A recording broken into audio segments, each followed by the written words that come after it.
எந்த ஒரு வகை எடுத்து நீங்கள் குர்ஆனை வைத்து ஆய்வு செய்து பார்த்தாலும் இது அல்லாஹ் தந்ததுக்காக வேண்டி எவ்வளவும் நன்றி கடன் செலுத்தலாம். அதனால தான் இது இறங்கின ஒரு ராத்திரி 1000 மாசத்தை விட சிறந்ததாக ஆகுறது. அந்த ஒரு ராத்திரி இருக்கிற காரணத்தினால அந்த மாசமே சிறந்ததாக ஆகுறது.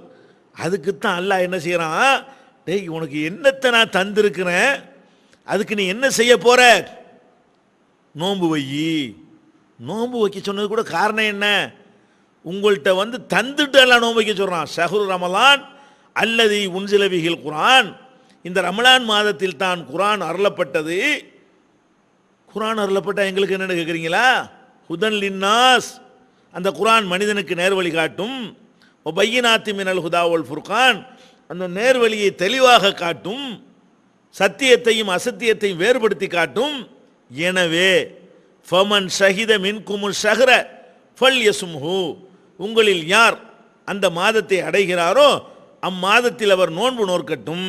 அப்போ நம்மளை நோன்பு நோக்க அல்லாஹ் ஏன் சொல்றான்னு கேட்டால், உலகத்தில் யாருக்கும் கிடைக்காத ஒரு பாக்கியத்தை, ஒரு பேரருளை, குர்ஆன் என்ற பொக்கிஷத்தை நம்முடைய கையில் தந்துட்டு, இதை உனக்கு தந்திருக்கிறன்ல, லைலத்துல் கத்ருங்கிற இரவு தந்தன்ல, அந்த இரவு ரமலான் மாதத்திலான இருக்குது. அதனால அந்த ஒரு இரவில் இறக்கப்பட்ட காரணத்தினால் அது உள்ளடங்கி இருக்கிற அந்த ஒரு மாதத்துக்கு நீ நோன்பு வச்சு நன்றியை தெரிவிடான்னு எல்லாம் சொல்கிறான். அப்போ இந்த ரமலான் அவ்வளோ பெரிய சிறப்பு வாய்ந்ததாக அமைந்திருப்பதை நம்ம புரிந்து கொள்ள வேண்டும்.